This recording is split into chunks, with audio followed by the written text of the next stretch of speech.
yang sudah disampaikan, artinya yang hari kemarin, hari ini harus lebih baik dari hari kemarin, dan selanjutnya hari besok harus lebih baik daripada hari ini. Kemudian saya sampaikan visi dari sekolah kita, yaitu terwujudnya peserta didik yang berakhlak mulia, bermoralkan Pancasila dan berprestasi. Visi sekolah kita seperti itu. Kemudian yang berikutnya adalah visi saya sebagai guru penggerak, terwujudnya peserta didik yang mandiri, bertanggung jawab, berakhlak mulia dan bermoralkan Pancasila. Dalam hal ini, untuk mewujudkan visi tersebut, kita tidak akan bisa tanpa bantuan dari semua elemen sekolah. Dalam artian kita semua sebagai guru, komite serta wali murid. Bagaimana kita akan menggerakkan mereka? Dalam hal ini kita perlu bekerja sama dengan baik untuk mewujudkan visi sebagai guru penggerak dan visi sekolah kita tadi. Kemudian langkah-langkah perubahan apa yang mungkin nanti akan saya rencanakan di sini? Yang pertama yaitu mengedepankan pembelajaran yang berpihak pada murid. Kemudian yang kedua, menanamkan kedisiplinan diri sejak dini dengan motivasi internal. Kemudian yang ketiga, menyelesaikan permasalahan yang ada di siswa itu dengan restitusi, dengan segitiga restitusi. Kita ulas untuk yang pertama, bagaimana pendidikan yang berpihak pada murid.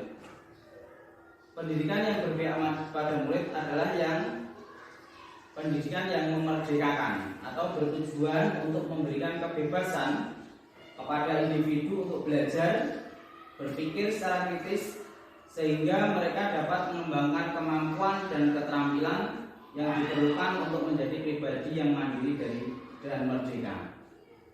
Dalam hal ini saya sampaikan bahwa ternyata konsep pemikiran saya sendiri atau mungkin juga konsep pemikiran terdahulu bahwa siswa anak adalah dilahirkan sebagai kertas putih yang mungkin kita bawa kemana sesuai dengan tulisan apa yang akan kita ukir, apa yang kita tulis di kertas tersebut.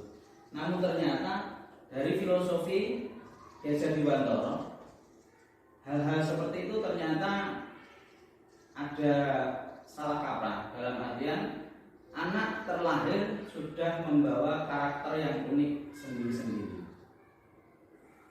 Artinya kita sebagai guru, sebagai pendidik, menuntun langkah mereka menuju kebahagiaan yang hakiki. Dan kita sebagai pendidik membatasi langkah-langkah mereka, menuntun agar mendapatkan apa yang mereka inginkan sesuai dengan karakter dan kodrat alam maupun kodrat pribadi yang mereka miliki.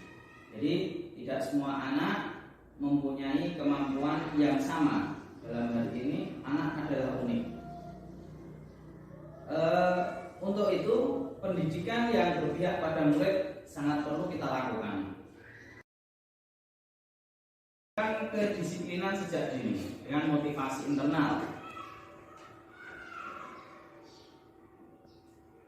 Membangun kedisiplinan yang pertama dengan keyakinan atau kesepakatan kelas yang mungkin sudah benar lakukan di kelas dan saya sendiri. Untuk yang pertama, membangun kedisiplinan yang pertama dengan kesepakatan kelas itu yang dulunya kita mengubah suatu peraturan ataupun tata tertib kelas menjadikan suatu kesepakatan, karena ternyata kata-kata peraturan atau tata tertib itu menimbulkan suatu yang berefek anak menjadi takut akan hukuman karena melanggar tata tertib ataupun peraturan, berarti konsekuensinya harus dihukum. Dalam hal ini kita harus merubah mindset atau pemikiran kita tentang tata tertib menjadi kesepakatan. Bagaimana kesepakatan itu bisa dilakukan? Saya contohkan kalau misalnya saya sedang di lapangan, itu mungkin kesepakatan kita hanya di lisan saja, namun itu akan diulang-ulang setiap pembelajaran. Artinya siswa itu mempunyai kesepakatan dari mereka, bukan dari kita, tapi dari mereka sendiri. Misalnya tidak datang terlambat dalam pembelajaran. Yang kedua, setiap anak yang setiap pembelajaran olahraga mereka harus memakai pakaian olahraga dan memakai sepatu. Itu adalah kesepakatan yang kita dapatkan saat pembelajaran olahraga. Kalau mungkin di kelas penjenengan bisa menyampaikan hal-hal positif, mereka bisa menulis di kertas masing-masing. Satu anak buat kasih kertas satu yang ditempel seperti di situ tadi.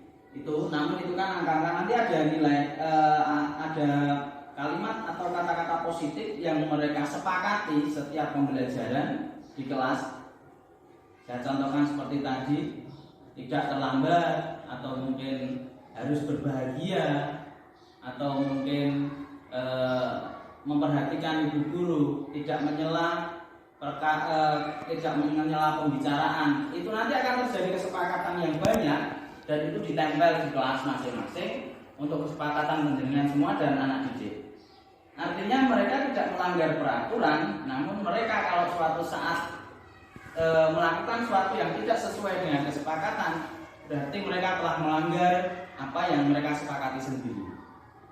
Jadi hanya merubah dari tata tertib peraturan menjadi keyakinan ataupun kesepakatan.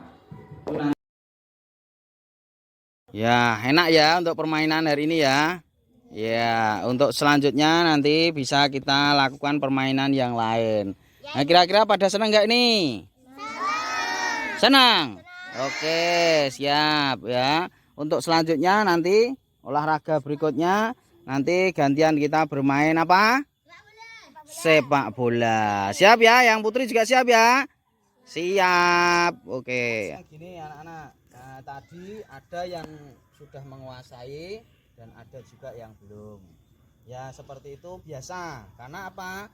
Tidak semua kalian bisa melakukan hal yang dilakukan oleh anak yang lain. Nah, misalnya Iskandar soal melayu lompat seneng. Tapi yang di Riki bisanya sepak bola. Jadi masing-masing punya kelebihan sendiri-sendiri ya. Jadi nanti suatu saat nanti yang Iskandar bisa lari, kalau larinya latihannya lebih kenceng, lebih latih lagi, kamu bisa jadi pelari yang hebat. Kemudian untuk si Gofar, Arya, lah mungkin kalau misalnya dia bisanya sepak bola, latihan terus, nanti bisa seperti pemain yang hebat-hebat. Ya. Jadi artinya semua dari kalian adalah anak yang mempunyai bakat masing-masing ya. Tidak ada yang mungkin ada yang sama tapi karakternya berbeda-beda ya toh. Ada yang suka lari, ada yang suka voli, ada yang suka sepak bola. Nanti kita latih bersama-sama, dikembangkan sendiri bagaimana caranya supaya kalian bisa mendalami bakat kalian sehingga nanti bisa menjadi orang-orang yang hebat gitu ya. Oke, terima kasih ya. Sekarang silahkan beristirahat. Riz, ya. Oh ya. Ada apa, Ham? Oh ya, sini, sini. Nah, di sini. Ya. Perhatikan ya. Ini tadi Ilham tadi terlambat di pelajaran kita. Nah, berarti ini benar atau salah? Coba. Hah? Benar atau salah? Salah ya. Tindakan yang dilakukan Ilham ini adalah salah. Kalian pernah melakukan kesalahan? Pernah ada? Pernah. Nah, semuanya pasti sudah pernah melakukan kesalahan. Seperti halnya Ilham. Ilham juga pernah melakukan kesalahan. Nah, kalian juga pasti sudah pernah. Meskipun kesalahan itu tidak sama dengan yang dilakukan oleh Ilham. Nah, sekarang kalau kesalahan tersebut dilakukan berarti kita dulu sudah pernah bikin kesepakatan yang artinya sudah untuk kita bersama. Yang pertama apa tadi? Masuk jangan terlambat. Yang kedua memakai ya. Yang ketiga memakai sepatu. Nah, untuk saat ini berarti Ilham telah melakukan kesalahan yang terlambat. Ya, jadi itu tadi. Tapi kita tanya Ilham dulu, salahnya kenapa? Terlambatnya karena apa? Karena apa, Ham? Di rumah. Nah, di rumah ada acara kenduren, ya. Kenduren itu berarti tahlilan. Di acara di rumah ada tahlilan. Jadi dia mungkin tidurnya kemalaman, ya toh? Tidurnya kemalaman, terus bangunnya kesiangan. Nah, baiknya bagaimana kalau mengatasi hal seperti itu? Ya, coba. Iya, pinter dia masang alarm. Yang punya jam ada alarmnya bisa dipasang. Nah, sekarang kamu kembali ke barisan sana di belakang. Nah, diperhatikan ya anak-anak. Jadi untuk khusus permasalahan yang Ilham hadapi tadi itu Pak Guru punya solusi. Nah, artinya solusinya bisa tadi yang pertama memasang alarm. Yang punya alarm jam, waker, HP ya bisa toh itu. Dan yang kedua saling mengingatkan antara teman. Tidak mungkin Haris bisa mengingatkan Sandi. Nah seperti itu. Dan Iksan, kemudian yang lain bisa saling mengingatkan. Baik itu coba di chat ya pada subuh, kalau misalnya sudah ada yang bangun bisa di chat di grup maupun dicat secara pribadi. Nah, itu adalah solusinya. Nah, solusinya lagi ya tidurnya lebih awal. Ya enggak? Oke. Udah ya, itu permasalahan Ilham selesai, Ilham bisa mengikuti pelajaran lagi. Oke.